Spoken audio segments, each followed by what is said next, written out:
Exercise number 3 and 4. Get ready to write. Start. Mr.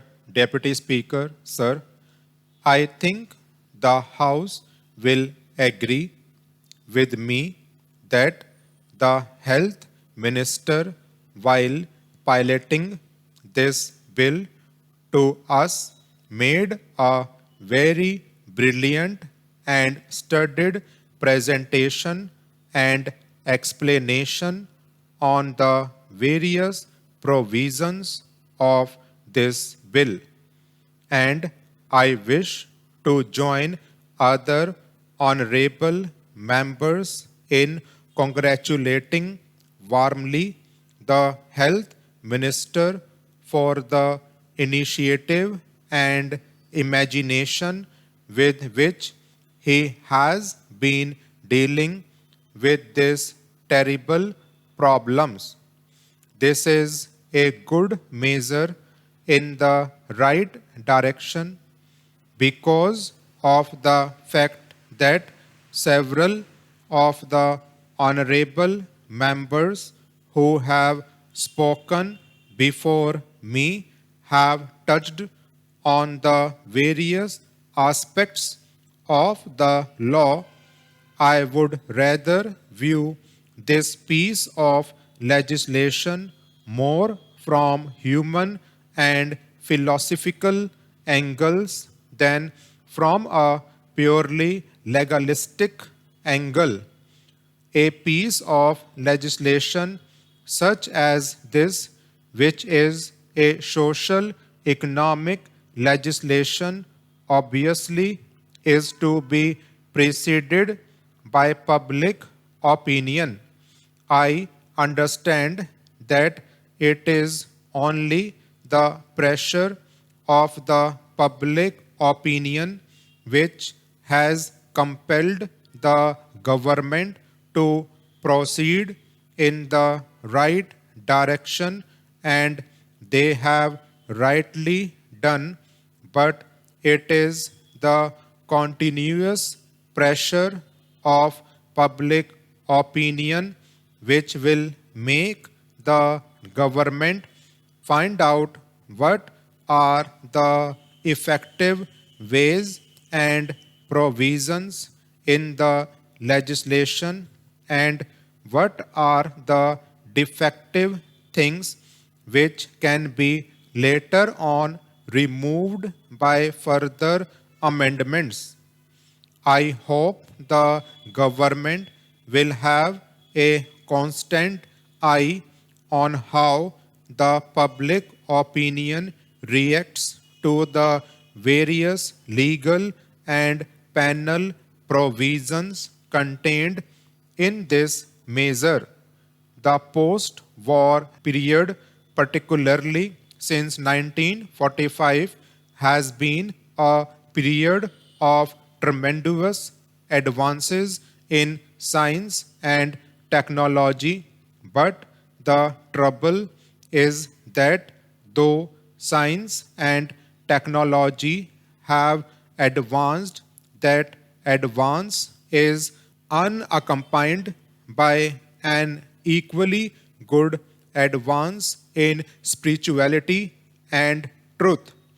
When science and technology unaccompanied by spirituality and truth go ahead, they create havoc sometimes, and one of the havocs created is what we see today, this adulteration in the spheres of food articles, drinks, etc.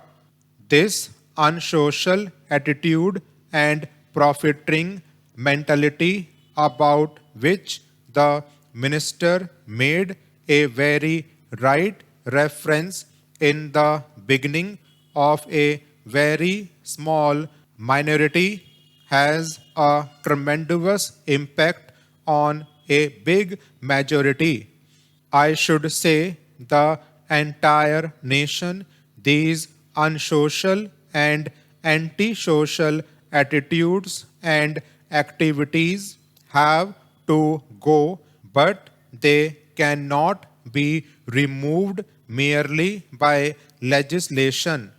They will ultimately go by the pressures of a very strong and continuously vigilant public opinion and enlightened public opinion all over the country.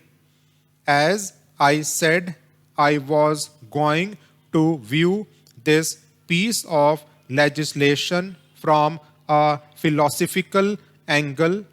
I feel that today ours is not only an atomic age, this is also an age of indifference. Coupled with that, we now see that it is the age of adulteration, pollution, an age of abject pollution. We find that citizens, even when their interests are concerned, are not interested in trying to eradicate those dangers or defects. Ultimately, the state cannot go beyond a certain point. It is the citizens' rightful vigilance and active involvement which can really do a lot in terms of eradicating some of these social evils. Do we find adulteration only in food articles or only in drinks? I dare say adulteration and pollution are found these days in each and every field. Take the political field, the economic field, the social field, the educational, cultural, literary, and even religious fields. In fact, no field of human activity is today left out where there is not some kind of adulteration practiced. The trouble, therefore, is that when we are sitting in judgment over those food adulterators, we are forgetting that in every walk of life where we have certain things to project or inject into human activity, we are also responsible for a number of such crimes of adulteration. Therefore, I feel that when we look at this problem, we should not forget to look at this problem in its totality also. When it comes to food and drinks adulteration, I want today that it is not only injurious to health, but it means slow and systematic and final death.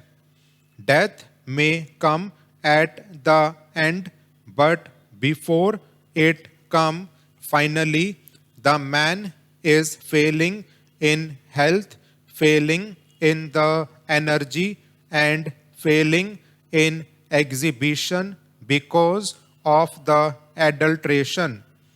Therefore, I feel that if you want to tackle this problem, then the government must also, through this legislation, do two things. The minister has already made a mention of it. First is the implementation. Implementation must be quick and speedy, and he must guard against possible increase in corruption also, because after all, when the state machinery or any machinery for that matter has to implement, we must not empower that machinery with such powers that the honest and the innocent are harassed. I know the minister himself said in the beginning that undue punishment and harassment will not be done to honest traders in this regard. Therefore, I want that the implementation should be quick and at the same time proper safeguards should be there to see that corruption does not creep in a greater amount.